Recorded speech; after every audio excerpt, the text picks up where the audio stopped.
Good morning students. आज असी कहानी पढ़ांगे। कहानी का नाम है मोह मिट्टी। मोह मिट्टी कहानी है जिहड़ी ये सुखवंत कौर मान दी लिखी हुई है।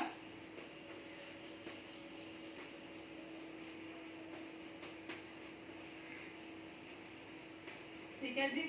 जे असी कहानी दे विषय की गल करिए तो कहानी दे विषय दे विच निमर वर्ग के लोगों की गल की गई है। ठीक है भी जिहड़े निमर वर्ग के लोग ने उन्होंने किहड़ियां मुश्किलों का सामना करना पैंदा ते जिहड़े किसानी जीवन आ उन्हां दी त्रासदी नूं पेश किया गया। ठीक है जां घरेलू रिश्तिਆਂ दे तनाव की स्थिति नूं पेश किया गया।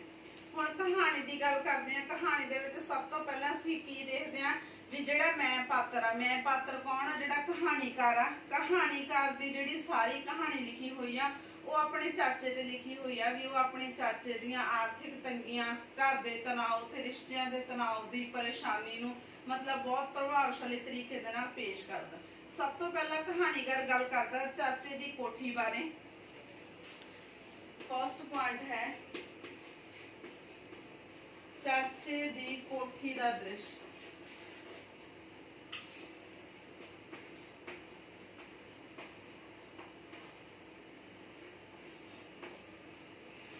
जे असी कहानी के शुरू में देखिए तो कहानी के शुरू में कहानीकार दसदा भी सड़क तो आउंदियां उन्हें अपने चाचे की एक अणबड़ी ते अधूरी जी कोठी वेखी। ठीक है चाचा जी कदे कोठी का नक्शा लुधियाने के किसी मशहूर नक्शा नवीश तो बना के लियाए सी। मतलब उन्होंने जिहड़ी कोठी सी वो बहुत रीझ दे नाल बनवाई सी। वो इस कोठी नूं फार्म हाउस कहते सी। ये पक्की सड़क ते बनी हुई सी ते इस तो इलावा इहदे मूहरे जिहड़ियां 2 कनालां दी थां रखी हुई सी।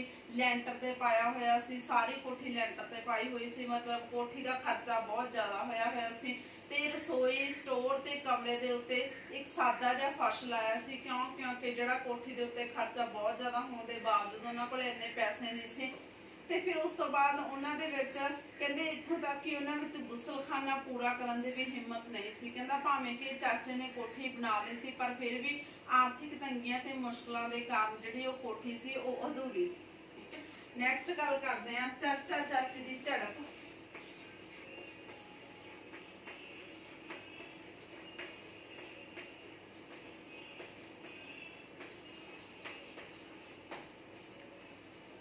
कहानी विच असीं की देखदे हां कहानीकार दसदा कहंदा जदों उन्हें देखिया भी उहदे चाचा साहब दूरों ही आ रहे हैं। ठीक है उन्हें पूछया भी किद्दां भी घर दा हालत किद्दां है ते उन्हें कहा भी चाचा कहंदा भी नौकर पालने नूं जल्दी जल्दी रोटी खवा के वापस आउण दे लई कहा भी जो हो नौकर ते बहुत ज्यादा खिज जांदे सी।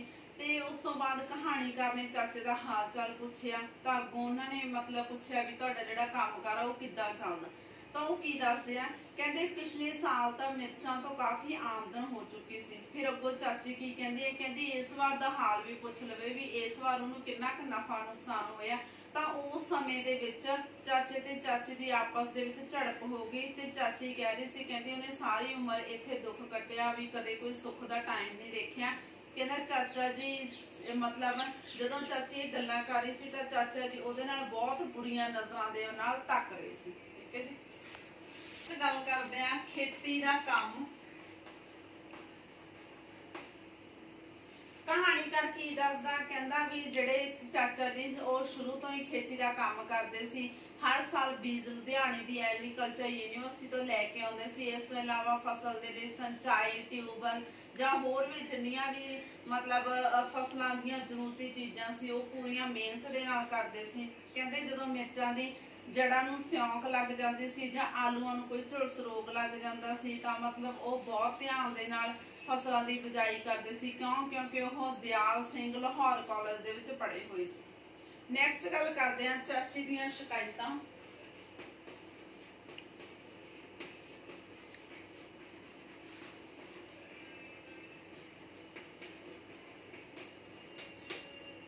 कहानी के विच असीं की देखदे आ भी जिहड़ियां चाची दीयां शिकायतां दी एक लंबी लड़ी लगी हुई सी। जदों चाचा जी अपने कमरे दे विच उठ के चले गए सी ते उस तो बाद कहानीकार ते चाची दी आपसी वार्तालाप हुई। ठीक है ते दोहां दे मतलब आपस दे विच गल्लां कर रहे सी तां जिहड़ी ओहदी चाची सी ओह कहानीकार नूं कहंदे सी भी ओह अपने चाची नूं समझावे बई ओह इन्ना सब्जियां ते बीज खर्च ना करया करे। ਤੇ ਜਿਹੜਾ ਉਹਨਾਂ ਦਾ ਮਤਲਬ ਬਾਹਰਲਾ ਦਰਵਾਜ਼ਾ ਰਹਿੰਦਾ ਵਾ ਕੋਠੀ ਦੇ ਬਾਹਰਲੇ ਦਰਵਾਜ਼ੇ ਨੂੰ ਜਲਦੀ ਤੋਂ ਜਲਦੀ ਰਿਪੇਅਰ ਕਰਵਾ ਲਵੇ, ਵੀ ਜਿੰਨਾ ਵੀ ਕੰਮ ਰਹਿੰਦਾ ਉਹ ਮੁਰੰਮਤ ਕਰ ਲਵੇ ਤੇ ਸਬਜ਼ੀਆਂ ਦੇ ਉੱਤੇ ਇੰਨਾ ਜ਼ਿਆਦਾ ਖਰਚ ਨਾ ਕਰੇ।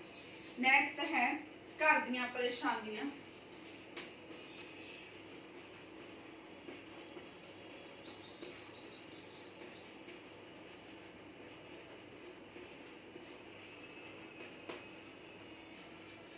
ਕਹਾਣੀਕਾਰ ਨੇ ਹੁਣ ਨੈਕਸਟ ਘਰ ਦੀਆਂ ਪਰੇਸ਼ਾਨੀਆਂ ਦੀ ਗੱਲ ਕੀਤੀ ਆ। ਕਹਿੰਦਾ ਜਦੋਂ ਚਾਚਾ ਜੀ ਦਾ ਛੋਟਾ ਲੜਕਾ ਸੁਖਵੀਰ ਅੰਦਰ ਆਇਆ ਤੇ ਉਹ ਮਤਲਬ ਚਾਚਾ ਜੀ ਉਹਨੂੰ ਦੇਖ ਕੇ ਸ਼ਸ਼ੋ ਪੰਜ ਚ ਪੈ ਗਏ, ਭੜਕ ਉੱਠੇ ਤੇ ਉਹ ਆਪਣੇ ਪਿਓ ਦੀ ਕੋਈ ਵੀ ਗੱਲ ਸੁਣਨ ਦੇ ਲਈ ਤਿਆਰ ਨਹੀਂ ਸੀ। ਉਹਨੂੰ ਇਹ ਲੱਗਦਾ ਸੀ ਵੀ ਜਿੰਨਾ ਵੀ ਘਰ ਦੇ ਵਿੱਚ ਕੰਮ ਕਾਰ ਖਰਾਬ ਆ ਉਹ ਮੇਰੇ ਡੈਡੀ ਦੀ ਵਜ੍ਹਾ ਕਰਕੇ ਆ, ਤੇ ਉਹਨੇ ਕਿਹਾ ਵੀ ਆਪਾਂ ਜ਼ਮੀਨ ਗਹਿਣੇ ਰੱਖ ਕੇ ਵੇਚ ਦਿੰਦੇ ਆ ਤੇ ਮੈਂ ਕੋਈ ਕੰਮ ਕਾਰ ਲੱਭ ਲੈਣਾ। ਕਿ ਮਤਲਬ ਘਰ ਦੀਆਂ ਪਰੇਸ਼ਾਨੀਆਂ ਤੋਂ ਲੈ ਕੇ ਚਾਚਾ ਜੀ ਬਹੁਤ ਮੁਸ਼ਕਲ ਦੇ ਵਿੱਚ ਸੀ।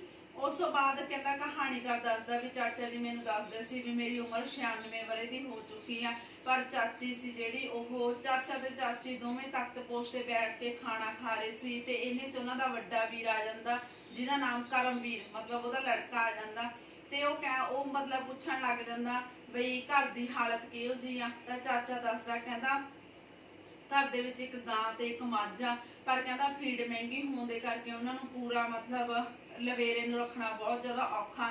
ਜੇ ਕਣਕ ਬਾਰੇ ਪੁੱਛਦਾ ਤਾਂ ਉਹ ਕਹਿੰਦਾ ਵੀ ਫਸਲਾਂ ਦੀ ਬਜਾਈ ਜਾਂ ਗੁਡਾਈ ਦੇ ਵਿੱਚ ਬਹੁਤ ਜ਼ਿਆਦਾ ਖਰਚਾ ਹੁੰਦਾ, ਠੀਕ ਹੈ। ਜੇ ਮਤਲਬ ਡੀਜ਼ਲ ਦੇ ਬਾਰੇ ਪੁੱਛਦਾ ਤਾਂ ਚਾਚਾ ਕਹਿੰਦਾ ਵੀ ਜਿਹੜਾ ਡੀਜ਼ਲ ਆ ਉਹ ਬਹੁਤ ਮਹਿੰਗਾ ਹੋ ਚੁੱਕਾ, ਜਾਂ ਜਿਹੜੀ ਬਿਜਲੀ ਆ ਉਹ ਪੂਰੀ ਨਹੀਂ ਆਉਂਦੀ, ਵੀ ਕਿਸਾਨ ਆ ਜਿਹੜਾ ਉਹ ਕਰਜ਼ਾਈ ਹੋ ਕੇ ਬਰਬਾਦ ਹੋ ਰਿਹਾ। ਤੇ ਕਹਾਣੀਕਾਰ ਦੱਸਦਾ ਕਹਿੰਦਾ ਕੁਝ ਚਿਰ ਪਹਿਲਾਂ ਵੀ ਮਤਲਬ ਚਾਚੇ ਨੂੰ ਖੇਤੀ ਦੇ ਕੰਮਾਂ ਦੇ ਵਿੱਚ ਇੰਨਾ ਹੀ ਘਾਟਾ ਪਿਆ ਹੋਇਆ ਸੀ। ਨੈਕਸਟ ਗੱਲ ਕਰਦੇ ਹਾਂ ਸਟੱਡੀ ਰੂਮ ਬਾਰੇ।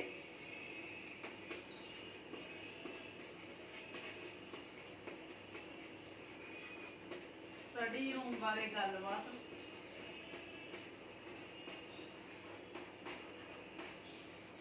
ਕਹਾਣੀ ਵਿੱਚ ਅਸੀਂ ਦੇਖਦੇ ਜਦੋਂ ਕਹਾਣੀਕਾਰ ਤੇ ਚਾਚਾ ਆਪਸ ਦੇ ਵਿੱਚ ਗੱਲ ਕਰ ਰਹੇ ਆ, ਫਿਰ ਉਹਨਾਂ ਦੇ ਮਨ ਦੇ ਵਿੱਚ ਸਟੱਡੀ ਰੂਮ ਦੀ ਗੱਲ ਕਰਦੇ ਆ। ਤੇ ਜਿਹੜਾ ਕਹਾਣੀਕਾਰ ਉਹ ਆਪਣੇ ਚਾਚੇ ਨੂੰ ਪੁੱਛਦਾ ਵੀ ਜਿਹੜੀ ਲਾਇਬ੍ਰੇਰੀ ਬਣਾਈ ਸੀ ਉਹਦਾ ਕੀ ਬਣਿਆ, ਜਿੱਥੇ ਬਹੁਤ ਸਾਰੀਆਂ ਕਿਤਾਬਾਂ ਰੱਖੀਆਂ ਜਾਂਦੀਆਂ ਸੀ ਤੇ ਜਿਨ੍ਹਾਂ ਦੀ ਉਹ ਜ਼ਿਆਦਾ ਗੱਲ ਕਰਦੇ ਹੁੰਦੇ ਸੀ, ਵੀ ਜਿੱਥੇ ਜਿਹੜਾ ਸਾਹਿਤਿਕ ਸ਼ਾਹਕਾਰਾਂ ਦੇ ਨਾਲ ਭਰਿਆ ਇੱਕ ਸਟੱਡੀ ਰੂਮ ਸੀ, ਠੀਕ ਹੈ। ਮਤਲਬ ਘਰ ਦੀਆਂ ਆਰਥਿਕ ਤੰਗੀਆਂ ਦੇ ਕਾਰਨ ਉਹਦੀ ਠੀਕ ਤਰ੍ਹਾਂ ਮੁਰੰਮਤ ਨਾ ਕਰਵਾ ਸਕੇ। ਜਦੋਂ ਕਹਾਣੀਕਾਰ ਨੇ ਸਟੱਡੀ ਰੂਮ ਬਾਰੇ ਪੁੱਛਿਆ ਤਾਂ ਉਹਨਾਂ ਨੇ ਮਤਲਬ ਗੱਲ ਨੂੰ ਅਣਗਹਿਲੀ ਜਿਹੀ ਕਰਤੀ ਤੇ ਉਹਦਾ ਠੀਕ ਢੰਗ ਦੇ ਨਾਲ ਜਵਾਬ ਨਹੀਂ ਦਿੱਤਾ। ਪੁਆਇੰਟ ਹੈ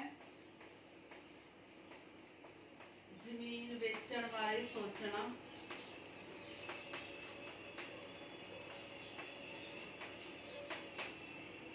ਜਿਹੜਾ ਕਹਾਣੀਕਾਰ ਦਾ ਚਾਚਾ ਸੀ ਉਹਦਾ ਮੁੰਡਾ ਸੀ ਸੁਖਵੀਰ, ਠੀਕ ਹੈ। ਉਹ ਆਪਣੇ ਮਤਲਬ ਪਿਤਾ ਤੋਂ ਬਹੁਤ ਜ਼ਿਆਦਾ ਦੁਖੀ ਸੀ, ਉਹਨੂੰ ਕੋਈ ਕੰਮਕਾਰ ਨਹੀਂ ਸੀ ਮਿਲਦਾ ਤੇ ਉਹ ਕੀ ਸੋਚਦਾ ਕਹਿੰਦਾ ਵੀ ਜਿੰਨੀ ਵੀ ਜ਼ਮੀਨ ਆ ਉਹ ਵੇਚ ਕੇ ਵੀ ਮੈਂ ਕੋਈ ਨਾ ਕੋਈ ਕੰਮਕਾਰ ਸ਼ੁਰੂ ਕਰ ਲੈਣਾ, ਠੀਕ ਹੈ। ਵੀ ਊਂ ਤਾਂ ਮੈਨੂੰ ਕੋਈ ਕੰਮਕਾਰ ਮਿਲਣਾ ਨਹੀਂ। ਤਾਂ ਉਹਦੇ ਜਾਣ ਤੋਂ ਪਿੱਛੋਂ ਜਿਹੜੇ ਚਾਚਾ ਜੀ ਸੀ ਉਹ ਬਹੁਤ ਡੂੰਘੀਆਂ ਸੋਚਾਂ ਦੇ ਵਿੱਚ ਪੈ ਗਏ। ਉਹਨਾਂ ਨੂੰ ਇਹ ਲੱਗਿਆ ਵੀ ਜਿਹੜਾ ਮਤਲਬ ਜਿੰਨਾ ਕੁ ਵੀ ਮੈਂ ਪੈਸਾ ਕਮਾਇਆ ਸੀ ਜਾਂ ਕਿਸਾਨੀ ਜੀਵਨ ਦੇ ਵਿੱਚ ਜਿੰਨਾ ਕੁ ਵੀ ਮੈਂ ਪੈਸਾ ਇਕੱਠਾ ਕੀਤਾ ਸੀ ਉਹ ਇਹਨਾਂ ਸਾਰੇ ਬੱਚਿਆਂ ਨੇ ਮਤਲਬ ਕੰਮਕਾਰ ਦੇ ਵਿੱਚ ਖਤਮ ਕਰ ਦੇਣਾ ਸੀ। ਨੈਕਸਟ ਹੈ ਮਿਹਨਤੀ ਬੰਦਾ।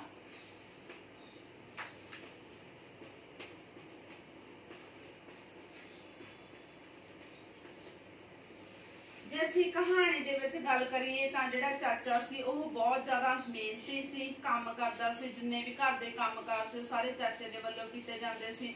ਚਾਹ ਪੀਣ ਤੋਂ ਮਗਰੋਂ ਸਵੇਰੇ ਉਹ ਖੇਤ ਦੇ ਵਿੱਚ ਨੱਕੇ ਬੰਨਣ ਚਲਾ ਜਾਂਦਾ ਸੀ, ਠੀਕ ਹੈ। ਚਾਚਾ ਜੀ ਫਿਰ ਉਹ ਅੱਧਾ ਘੰਟਾ ਲੇਟ ਜਾਂਦਾ ਸੀ। ਇਸ ਤੋਂ ਬਾਅਦ ਮਤਲਬ ਜਿੰਨੀ ਵੀ ਜ਼ਿਆਦਾ ਧੁੱਪ ਹੁੰਦੀ ਸੀ ਸਾਰੇ ਦਿਨ ਦੇ ਵਿੱਚ ਖੇਤੀ ਦਾ ਕੰਮਕਾਰ ਕਰਦਾ ਸੀ। ਤੇ ਚਾਚਾ ਜੀ ਕਹਿੰਦਾ ਇਸ ਗੱਲ ਦੇ ਨਾਲ ਸਹਿਮਤ ਸੀ, ਮਤਲਬ ਜੇ ਉਹ ਧੁੱਪ ਵੀ ਹੁੰਦੀ ਸੀ ਤਾਂ ਉਹ ਛਤਰੀ ਚੱਕ ਕੇ ਵੱਟੋ ਵੱਟ ਖੇਤਾਂ ਦੇ ਵਿੱਚ ਤੁਰ ਕੇ ਕੰਮਕਾਰ ਕਰਦੇ ਰਹਿੰਦੇ ਸੀ। ਨੈਕਸਟ ਗੱਲ ਹੈ ਚਾਚੇ ਤੇ ਕਰਮਵੀਰ ਵਿੱਚ ਝੜਪ।